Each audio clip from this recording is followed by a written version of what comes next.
नमस्कार, आमी एस्ट्रोलजार दीप्ति घोष। आज के आपनादेर साथे शेयर करब 2025 शनिर 7.5 प्रथम पर्याय शुरू होते चलेছে मेष राशिर।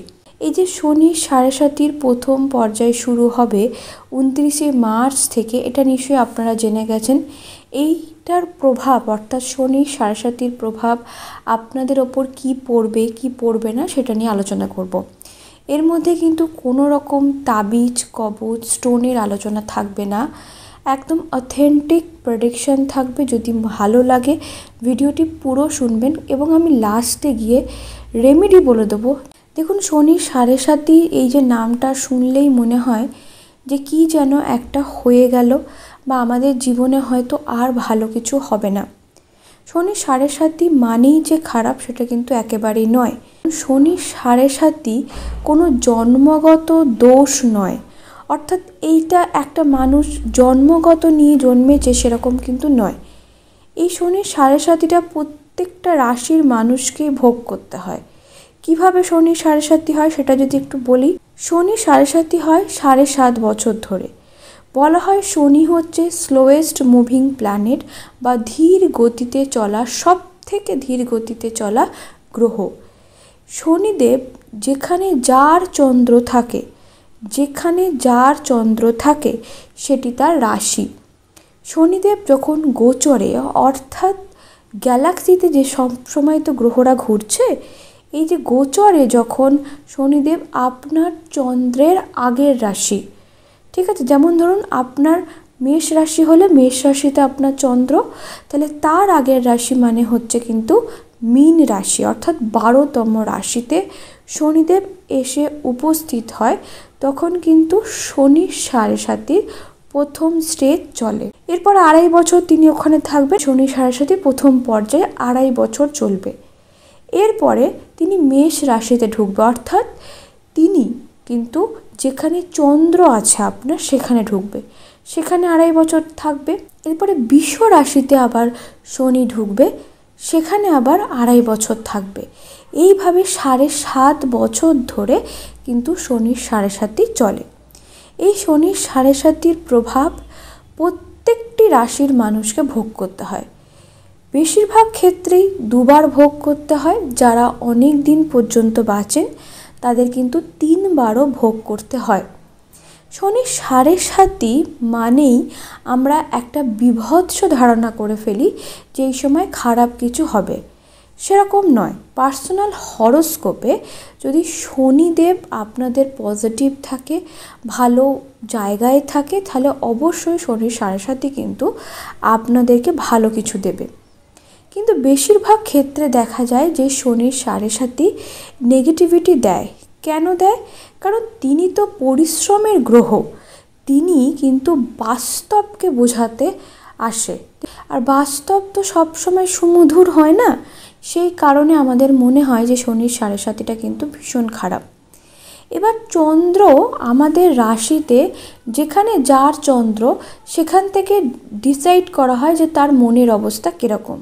চন্দ্রের সাথে কোন প্ল্যানেট আছে সেই তার উপরও ডিপেন্ড করে। এবার চন্দ্র যেখানে আছে ঠিক তার আগের ঘরে, অর্থাৎ 12তম ঘরে কিন্তু শনিদেব এসে উপস্থিত হয়েছে।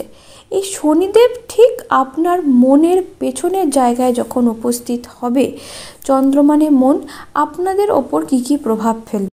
চন্দ্র যেমন মনের কারক গ্রহ, ঠিক তেমনি শনিদেব কিন্তু দুঃখ, কষ্ট, হতাশা, নিরাশ করা, এই সমস্ত কিছুর কারক গ্রহ কিন্তু হচ্ছে শনিদেব। এবার শনিদেব ঠিক আপনাদের চন্দ্রের আগের ঘরে এসে উপস্থিত হয়েছে।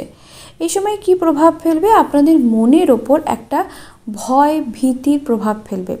যেমন ধরুন, যদি আপনি দেখেন যে আপনার পেছনে সব থেকে রাগী বা সব থেকে যাকে আপনি ভয় পান সেই প্রিন্সিপাল বা সেই টিচার আপনার পেছনে দাঁড়িয়ে আছে, তাহলে আপনার মনে সবসময় একটা ভয় চলবে যে আমি জায়গাটাকে ঠিকভাবে পার করতে পারবো তো, আমি সমস্ত কিছু ঠিক করে করতে পারবো তো। এই জিনিসটা কিন্তু শনি 7.5 মেষ রাশির ওপর হবে। মেষ রাশির জাতক বা জাতিকার মনে সবসময় একটা ভয় বা ভীতি কাজ করবে। কীরকম হবে? কোনো কাজ আপনি করতে গেলেন, সেই কাজটা দেখবেন ঠিকভাবে কিন্তু হবে না। অর্থাৎ আপনি কোনো কাজ করার পরে আগে যে কাজটা আপনি একবার দুবার চেষ্টা করতেন, সেই কাজটা ঠিকঠাকভাবে সফল করে ফেলতে পারতেন, কিন্তু এখন সেই কাজটা ঠিকভাবে হবে না। এই যে কাজটা ঠিকভাবে সুষ্ঠুভাবে সম্পূর্ণ হলো না, তার একটা প্রভাব আপনার মাইন্ডের ওপর পড়বে যে আমার কেন কাজটা ঠিকভাবে সম্পূর্ণ হলো না। এর ফলে আপনার মধ্যে নেগেটিভিটি তৈরি হবে এবং আপনার প্রত্যেকটা বিষয়ে একটা ভয় তৈরি হবে যে আর হয়তো আমার কাজগুলো ঠিকভাবে হবে না, আমি হয়তো আর ঠিকভাবে কাজ সম্পূর্ণ করতে পারবো না। এই সমস্ত ভয় কিন্তু আপনার মনের মধ্যে থাকবে। সমস্ত কিছু নিয়েই আপনার মধ্যে একটা ইনসিকিউরিটি কাজ করবে। অর্থাৎ আপনি ঠিকভাবে পারবেন কি না, আপনার দ্বারা হবে কি না, এই সমস্ত কিছুটা কিন্তু 2025 সালে মেষ রাশি মানুষদের সাথে হতে চলেছে। এবার শনিদেবের 3টে দৃষ্টি আছে। যে কোনো মানুষের ওপর শনি যেখানে থাকে তার প্রভাব যতটা না পড়ে তার থেকে বেশি কিন্তু দৃষ্টির প্রভাব পড়ে। আমরা কিন্তু শুনেছি যে শনির দৃষ্টি পড়েছে তার ওপর। অর্থাৎ শনিদেবের দৃষ্টি কিন্তু ভীষণ পরিমাণে প্রখর এবং এফেক্টিভ। তার 3টে দৃষ্টি কী কী? না, তার 3টে দৃষ্টি হচ্ছে 3 নম্বর দৃষ্টি, 7 নম্বর দৃষ্টি এবং 10 নম্বর দৃষ্টি। তাহলে চন্দ্রের আগের ঘরে যদি শনিদেব থাকে, সেখান থেকে 3 নম্বর দৃষ্টি কিন্তু আপনাদের দ্বিতীয় হাউস বা সেকেন্ড ঘরে কিন্তু পড়ছে। এইখান থেকে আমরা কি বিচার করি? অ্যাস্ট্রোলজিতে সেকেন্ড হাউস থেকে আমরা কিন্তু কথা বলায় আমরা বিবেচনা করে থাকি। অর্থাৎ মানুষ যে কথা বলছে, যে আমি কথা বলছি, এটা কিন্তু আমার সেকেন্ড হাউস থেকে দেখা হবে। এবার সেকেন্ড হাউসে যখন স্যাটার্নের দৃষ্টি পড়ছে, তাহলে যে সমস্ত মানুষ এমন কোনো কাজ করেন যেখানে কথা বলে আপনাদের রোজগার হয়, সেখানে কিন্তু বাধা আসতে চলেছে। অর্থাৎ কথা বলার মধ্যে দেখবেন, আপনারা নিজেরাই দেখবেন যে কথা বলার মধ্যেও যেন আপনারা বিপদে পড়ছেন। এবং এটা কিন্তু ভীষণ সত্যি কথা, অর্ধেক মানুষ কিন্তু বিপদে পড়ে ভুল কথা বলার জন্য, বা ভুল জায়গায় ভুল কথা বলার জন্য কিন্তু মানুষ বিপদে পড়ে। এর ফলে কিন্তু আপনারা বিপদে পড়তে পারেন। দ্বিতীয় সেকেন্ড হাউস থেকে দেখা হয় অর্থ। আপনার অর্থনৈতিক অবস্থার ওপর কিন্তু শনিদেবের একটা প্রভাব পড়ছে। শনিদেব পরিশ্রমকারক গ্রহ। তিনি চান যে প্রত্যেকটা ব্যক্তি যারা আছেন তারা পরিশ্রম করুক এবং তিনি তাদেরকে ফল দেবেন। কিন্তু এই সময় যদি কেউ শর্টকাটে ইনকাম করতে চান, অর্থাৎ জোয়া, আপনারা লটারি, আপনারা শেয়ার মার্কেট, গ্যাম্বলিং, এই সমস্ত মাধ্যমে যদি আপনারা ইনকাম করতে চান, সে সমস্ত জায়গায় প্রবলেম আসতে চলেছে। অর্থাৎ শর্টকাটে কোনো ইনকাম শনিদেব কিন্তু আপনাদের করতে দেবে না, করলেও কিন্তু সেখানে আপনারা বিপদে পড়তে চলেছেন। সেকেন্ড হাউস থেকে কিন্তু আমরা এবার দেখি পরিবারের জায়গায় কিন্তু বাধা বিপত্তি আসবে। অর্থাৎ পরিবারের মানুষের সাথে আপনার একটা মনোমালিন্য তৈরি হবে, পরিবারের মানুষের সাথে কিন্তু দূরত্ব তৈরি হবে।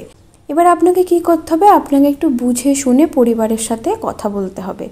আপনি এই সময় একটু একা থাকতে চাইবেন, কারোর সাথে বেশি মেশা কিন্তু আপনার পছন্দ হবে না। শনিদেবের 7ম দৃষ্টি কিন্তু পড়বে আপনাদের 6ষ্ঠ হাউসে। 6ষ্ঠ হাউস থেকে আমরা রোগ, রিপু, ঋণ, পরিশ্রম, ধার দেনা, লোন, এই সমস্ত কিছু দেখে থাকি।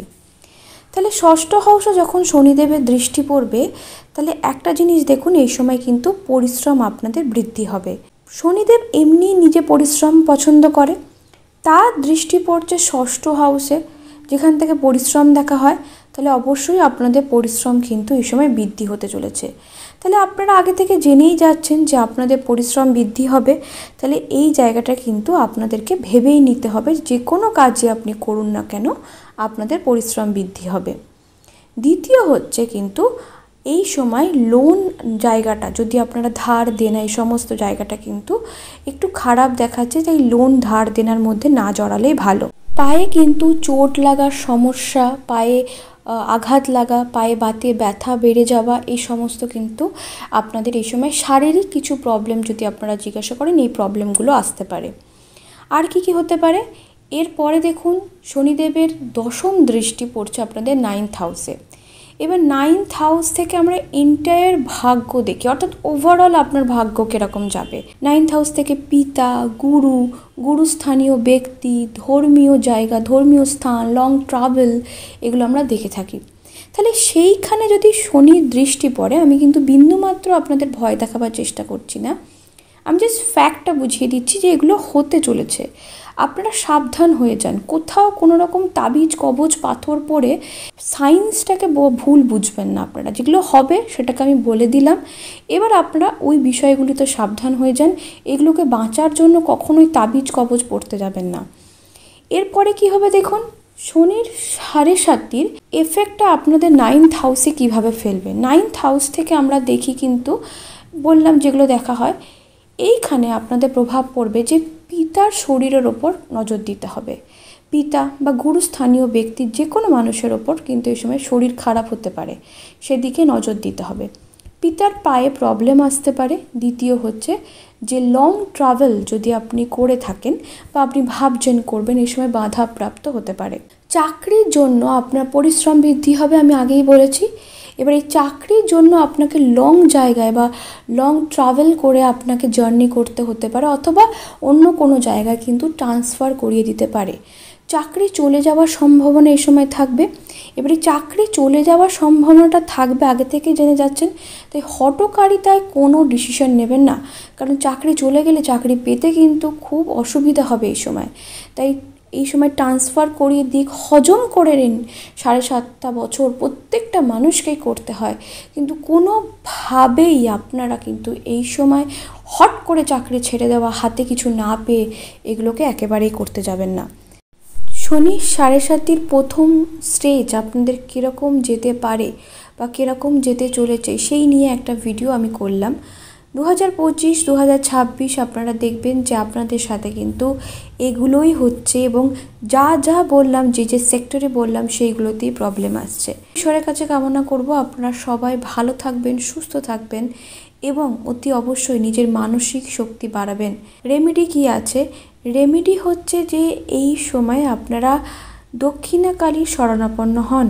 এছাড়া আপনাদের যে দেব দেবীকে আপনারা আরাধ্যা দেবদেবী বলে মানেন, সেই দেবদেবী শরণাপন্ন হন, তার সঙ্গে সময় কাটান, তাকে মনের কথা বলুন, অসুবিধার কথা বলুন, তিনি অবশ্যই মুখ তুলে তাকাবেন। এবং একটুখানি গরিবদের সেবা করুন, অন্ধ ব্যক্তিদের সেবা করুন, যারা ফিজিক্যালি হ্যান্ডিক্যাপ, সেখানে যদি পারেন সেখানে কিছু অবশ্যই ডোনেট করুন। এগুলো কিন্তু শনির 7.5 থেকে অনেকটা মুক্তি দেবে, অনেকটা নয়, বহু অংশে আপনাদের কিন্তু নেগেটিভিটি কমিয়ে দেবে। সবাই খুব ভালো থাকবেন, সুস্থ থাকবেন। ধন্যবাদ।